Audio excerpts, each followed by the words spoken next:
What up guys, welcome back to Crafting Cars. This is the Hurricane NSX build part 19. Thank you so much for following along. In today's video, we're going to be working on that front end of ours. In the last couple videos, you saw us tear it apart, start doing a little bit of restoration, a little bit of cleaning, but in today's video, it's all coming back together and I think you guys are really going to like the end result, so stay tuned.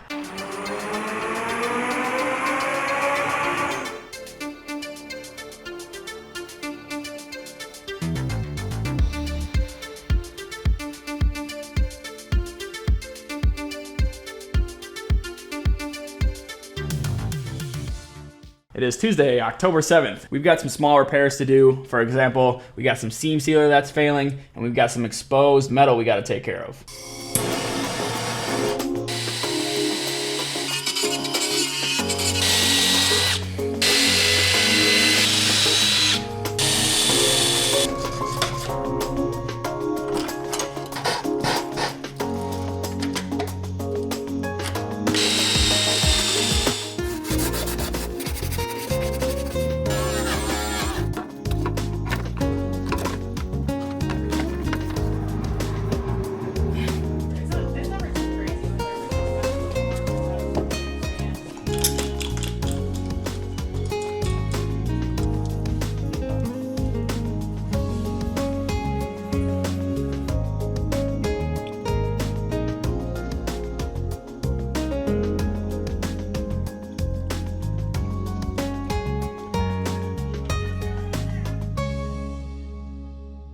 Well guys, I think it's looking pretty good. I did my best to copy the OEM seam sealer style, where after you go ahead and lay out the sealer, you kind of run over it with the brush to give it more of kind of a brush look.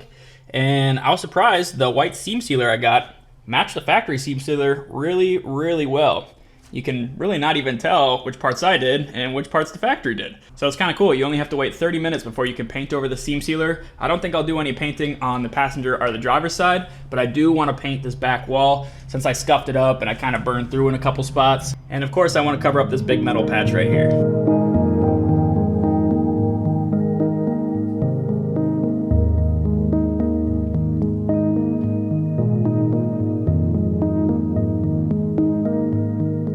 So I laid on that third coat and let it sit overnight. I wanted the paint to be fully cured before we started bolting everything back in here. And I think it turned out really nice. I did a little bit more touching up so it all looked even, and it looks a hell of a lot better than it did when we started. Now, is it like show spec? No, you could go crazy and smooth out all the seams, you know, put your filler in there, delete all the studs and the little standoffs in here and make it look really nice, but that would be 100 hours. And the customer budget allows for around 90 more hours of project time here, so I'm trying to work as efficiently as possible. Today's goal is to get this front end piece back together with everything that I have available to me now. One of those things is a brand new KOYORAD Radiator. I have it sitting in storage, so I think I'm gonna go grab that. All right, there it is.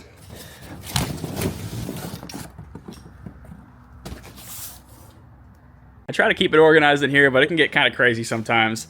I have a lot of the old NSX parts sitting in totes. I'll probably get a couple more clear totes because I still have a lot of NSX parts sitting in boxes. Of course, I kept the old body harness just in case I have to take grommets off it or any clips. Got some interior parts back here. My windshield right there is for my Acura Legend. We got the bumpers off my Civic. These are winter tires for the CRV. Of course, here's all the NSX rear suspension. More NSX interior parts, some hardware and brake parts.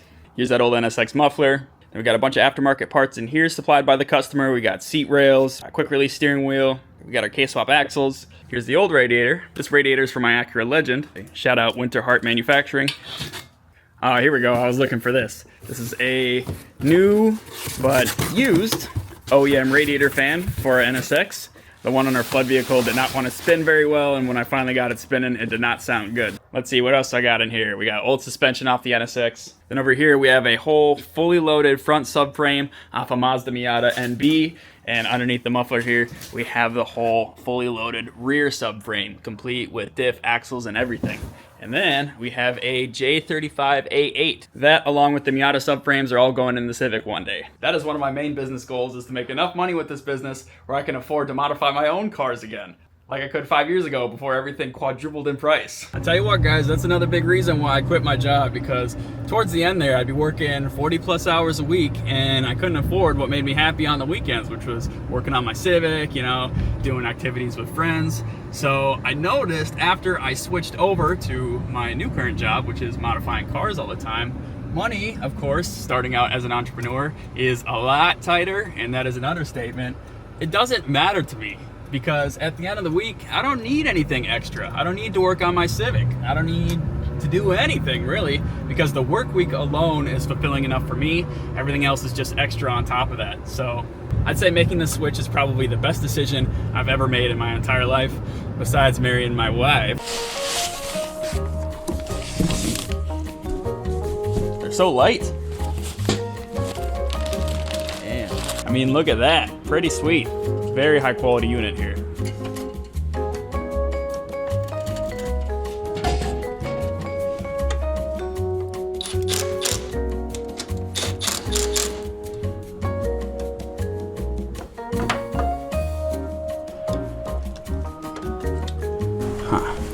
I basically just need you to grab onto this here and then just pull towards me. Okay, there. All right, thank you. Yeah.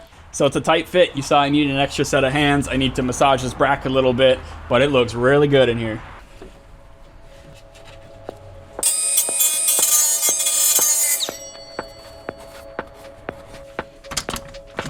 There we go. Radiator is in, shroud is installed. It's time to get the rest of this bay organized.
All right, it's the next day. I worked late last night, so the garage is a mess. I wanted to get to the point where I could put the bumper on, but I didn't quite make it there. I got a little held up on the tedious wiring that is the turn signals and flash to pass. So it looks like a mess right now, but there's actually quite a bit of thought that goes into making these specific harnesses. So for this one, I was able to use 20 gauge wiring.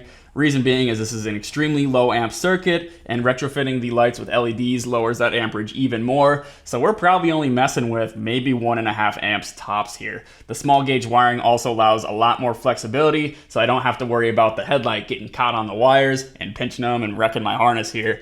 So what I ended up doing was tapping in the turn signal to the side marker here. So you can see I got these working just like factory.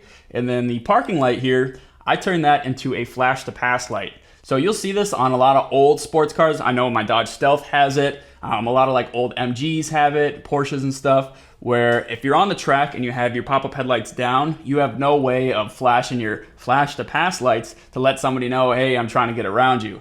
So you have these parking signals now that I've converted. So when it's time to pass somebody and you have your headlights down on the track for maximum aerodynamics, you can still have this feature. Get out of the way. To simplify all the circuits on this car, I do a lot of OEM style splicing with open barrel connectors. So for these 3 lights, obviously they all need a ground wire. So I got all those spliced together to one ground wire. And then all we need is the turn signal wire. Of course, I got that one and that one spliced together. And then the white is the flash to pass. So 6 wires turned into 3 wires. To take that strategy one step further, when I'm done with the other side, of course, I'll have 3 wires over there and our 3 wires over here, but I'll be able to combine those for a total of 4 wires. We'll have the flash to pass power, we'll have the left signal power, the right signal power, and ground. So 4 wires total off of 12 wires to start out. And you already know the turn signals in the back are getting spliced in too. So by the time our wires make it to our Haltech PD16, we're only messing with 4 wires. I said it before and I'll say it again, simplification is the name of the game when wiring up a race car. And with the limited number of outputs on our Haltech PD16 and our Haltech R3 that are gonna be working together, it's a win-win for everybody. Well, there you have it, both sides are loomed. Wiring can be so tedious, but I think it's the most satisfying when you're done. So I've got the left and right harnesses routed where I want them. I got them simplified down to 4 wires, like I was mentioning before. I just got to pick up a 4-pin Deutsch connector so I can kind of hard mount it like everything else previously. And to make sure that the harness stays exactly where I want it, I'm going to be using these guys. So a lot of OEMs use these. It's basically just like a hard mount zip tie. So anywhere where you have a hole or you want to drill your own hole, you can push this in place and then you have a spot to route your wires. Pretty nice. And then say you want to redo this, they have a lever on them now where you can just kind of push down on that and you're ready to go again. Yep, those are pretty nice. Got the harness secured all the way around.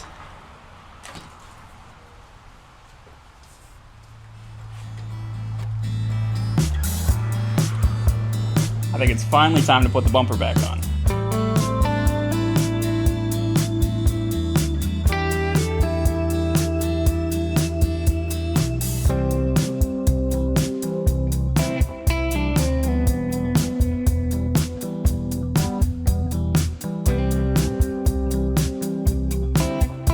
Alright, I made some extensions just so it's a little bit easier to remove and install those turn signal housings. I want to be able to attach the plugs onto the housing and then slide it into the bumper instead of trying to do both at the same time.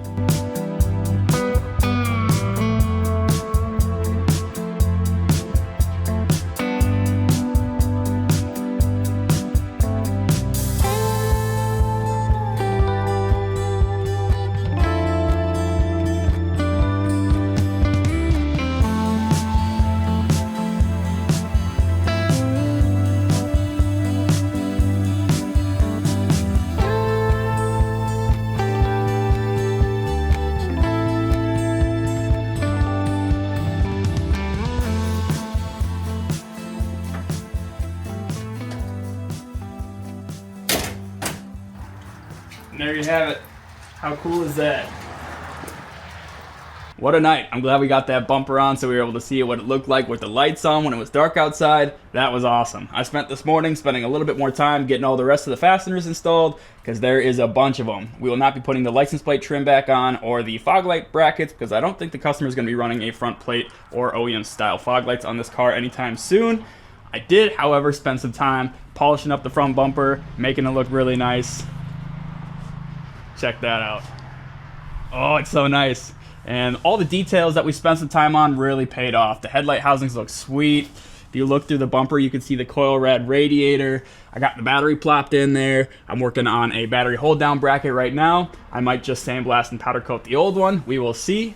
As far as the firewall, it's looking real clean. I might make some block off plates in the future. I definitely have to make some brackets so I can hold brake fluid reservoir and clutch fluid reservoir, and maybe another brake fluid reservoir. And then over here, I saved space for a BMW MK60E5 ABS unit. If you guys have anything you want to see me work on next, maybe anything that you want to see me go into depth on, let me know. I'd be happy to show you. You might see under the video, we got some new items out there to celebrate hitting 9,000 subscribers, so check it out. I'd like to thank you guys once again for tuning into Crafting Cars and helping us reach 9,000 plus subscribers. I'd like to thank our sponsors. They know who they are. They sponsor the best. So I have some really good news coming up for next week, so make sure you stay tuned. And yeah, I'll see you then. Bye-bye.